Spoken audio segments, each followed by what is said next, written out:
नमस्कार दोस्तों, all TT तैयारी चैनल में आप सभी साथियों का फिर से एक बार स्वागत है। साथियों, आप सभी के लिए लगातार प्रयासरत हूं और आप सभी बिहार में शिक्षक बनना चाहते हैं, गरीब बच्चों को गुणवत्तापूर्ण शिक्षा देना चाहते हैं, इसके लिए आप सभी प्रयासरत है।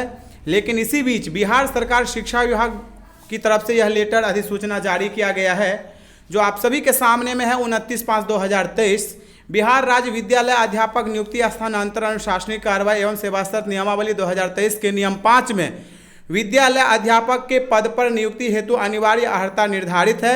इसके उपनियम में वर्णित है कि अभ्यर्थी को विद्यालय अध्यापक के पद पर नियुक्ति हेतु राष्ट्रीय अध्यापक शिक्षा परिषद द्वारा समय समय पर निर्धारित शैक्षणिक प्रशैक्षणिक योग्यता आधारित करना होगा। साथ ही उपनियम में वर्णित है कि विषय विशेष के लिए अलग से विशेष अर्हता का निर्धारण विभाग द्वारा समय समय पर किया जाएगा।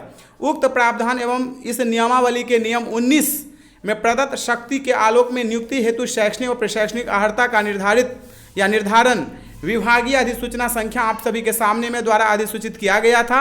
इस पर कतिपय अभ्यर्थियों द्वारा दिए गए आपत्ति के समीक्षा के उपरांत उक्त अधिसूचना के निम्नलिखित कंडिकाओं को निम्नवत परिमार्जित किया जाता है। इसमें परिवर्तन कर दिया गया है जो है आप सभी के सामने में। अधिसूचना के कंडिका 2 पर कक्षा 11 से 12 तक में कंप्यूटर विज्ञान विषय के लिए विद्यालय अध्यापक के लिए आवश्यक शैक्षणिक योग्यता को विलोपित करते हुए निम्नवत प्रतिस्थापित किया जाता है। जो पहले था उसको विलोप कर दिया और दोबारा जो नियम लागू किया गया है जो आप सभी के सामने में है। न्यूनतम 50% अंकों के साथ निम्न विषय समूह में मान्यता प्राप्त विश्वविद्यालय संस्थान से प्राप्त उपाधि आपके पास में होनी चाहिए।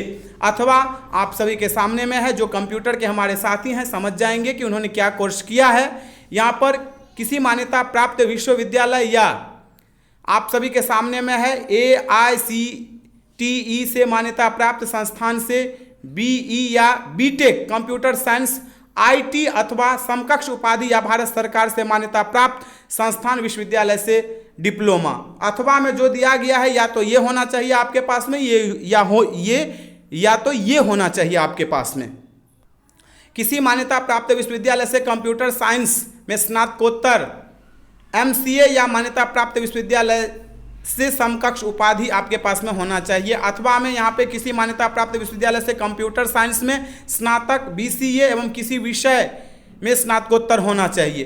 तो ये जो भी है आप सभी के सामने में है। यहाँ पे लगातार परिवर्तन किया जा रहा है क्योंकि हमारे साथी लगातार इसके लिए प्रयासरत थे। नोट में दिया गया कि कंप्यूटर विज्ञान विषय के अभ्यर्थियों के लिए BEd की योग्यता जो है वो अनिवार्य नहीं है। कई हमारे साथी कहते हैं कि अब BEd होना जरूरी है। नहीं, BEd की योग्यता जो है यहाँ पे अनिवार्य नहीं रखा गया है। उसी प्रकार अधिसूचना में कंडिका आप सभी के सामने में है। कक्षा 9 से 10 तक के विद्यालय अध्यापक के पद पर नियुक्ति हेतु विषय समूह को विलोपित करते हुए क्रमशः निम्नवत प्रतिस्थापित किया जाता है। गणित के लिए देख लीजिए, स्नातक स्तर पर गणित के साथ भौतिकी, इलेक्ट्रॉनिक्स, कंप्यूटर साइंस, रसायन विज्ञान, सांख्यिकी विषय में से कोई 2 विषय स्नातक स्तर पर आप पढ़े हैं तो आपके लिए ठीक रहेगा।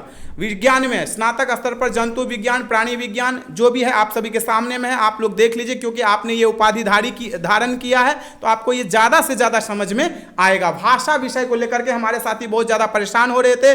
माध्यमिक शिक्षक के पद हेतु भाषा से संबंधित विषयों में संबंधित भाषा विषय के रूप में स्नातक स्तर पर पठित होना अनिवार्य है, जो पहले भी कहा गया था। और इसमें विभागीय अधिसूचना संख्या अंतर्गत सभी स्नातक के विद्यालय अध्यापक के पद पर नियुक्ति हेतु शैक्षणिक प्रशैक्षणिक योग्यता में अनुसूचित जाति, अनुसूचित जनजाति, अत्यंत पिछड़ा वर्ग, दिव्यांग के अभ्यर्थियों को न्यूनतम निर्धारित अर्हता में 5% अंकों का जो है वो आपको छूट दिया गया है। यहाँ पर 5% अंकों का जो है वो छूट दिया गया था। विभागीय अधिसूचना संख्या आप सभी के सामने में है जो आप सभी देख रहे होंगे क्योंकि आपके द्वारा लगातार प्रश्न किया जा रहा था। यहाँ पर विषय भाषा का देखूंगा, भाषा से संबंधित विषय माध्यमिक शिक्षक के पद हेतु भाषा से संबंधित विषयों में संबंधित भाषा विषय के रूप में स्नातक स्तर पर पठित जो है वो होना चाहिए। तो आप सभी बने रहिए ऑल टीटी तैयारी चैनल के साथ। पल पल का अपडेट आप सभी को देता रहूंगा, विश्वास दिलाता हूँ। वीडियो को ज़्यादा से ज़्यादा शेयर किया, चैनल को सब्सक्राइब करके एकजुटता का परिचय जरूर दीजिएगा। अभी के लिए इतना ही, फिर मिलते अगले वीडियो में। धन्यवाद साथियों। सब्सक्राइब कीजिए और टीईटी तैयारी को दबाइए इस बेल आइकन को ताकि हमारा वीडियो आपको सबसे पहले मिले। शेयर करें अपने दोस्तों के साथ ताकि वो भी उसका लाभ उठा सके। ये सब बिल्कुल फ्री।